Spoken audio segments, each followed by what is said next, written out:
एक आदमी ने गलती से बम की पिन खींच ली और बम फौरन सैन्य हवाई अड्डे पर तेजी से भागने लगा। फिर अचानक एक तीव्र मोड़ लेकर आदमी की ओर दौड़ा और उसी समय आदमी को लेकर सैनिकों के बैरक की ओर बढ़ गया।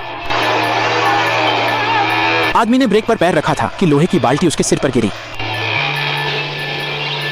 वह कूदने ही वाला था कि उसने देखा कि वह गुप्त अड्डे की ओर जा रहा है। एक तकनीकी सैनिक ने बड़े हिस्से को पकड़ने की कोशिश की, लेकिन खुद बम पर खींचा गया। बम गोला बारूद के गोदाम की ओर दौड़ा। दोनों ने पूरी ताकत से दिशा नियंत्रित करने की कोशिश की, लेकिन पुल गिरने से कूद नहीं सके और अंत में बम ने ऑटोमोबाइल रिपेयर स्टेशन का उपयोग किया। घटना के बाद जनरल उन्हें ढूंढना चाहते थे, लेकिन नया छोटा सैनिक होने के कारण कुछ नहीं किया गया। बम घुमाकर आए दो लोग फिर से विमान उड़ाना चाहते थे। मोटा सोच रहा था कि विमान में इंजन नहीं है, लेकिन विमान सीधे शुरू हो गया। विमान ने 180 डिग्री पर मुड़ते हुए सबको चौंका दिया।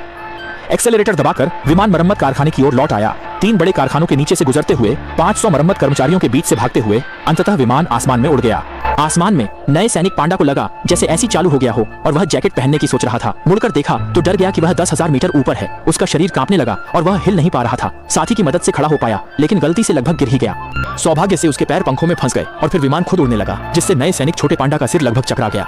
देखकर कि छोटा पांडा सहारा नहीं दे पा रहा, लड़ाकू विमान उसके मुंह की ओर झुका। अनुभवी सैनिक ने तुरंत छोटे पांडा को पकड़कर कॉकपिट में डाल दिया, लेकिन गलती से चाओ जोंग खींच लिया। विमान तुरंत बादलों के पार ऊपर चला गया और फिर बिना दिशा के इधर उधर भागने लगा। ये देखकर कि वह विला से टकराने वाला है, छत पर काम कर रहे मजदूर के हाथ पांव कांपने लगे और उसे अपने उपकरण फेंककर कूदना पड़ा। इसके बाद नियंत्रण खो गया। विमान हल्के से छूने लगा, फिर अचानक मरम्मत शेड की ओर फिसलते बढ़ा। लैंडिंग गियर हट गए और दोनों गिर गए। विमान पहले से ही जमीन पर था। बिना टायर के उसे मजबूरन कठोर लैंडिंग करनी पड़ी। इसी तरह के विमान उड़ाने की लहर में अमेरिकी सेना के विमान लगातार उड़ने लगे, एक मजबूत सैन्य शक्ति बनाई और जापान के खिलाफ युद्ध में शामिल हो गए।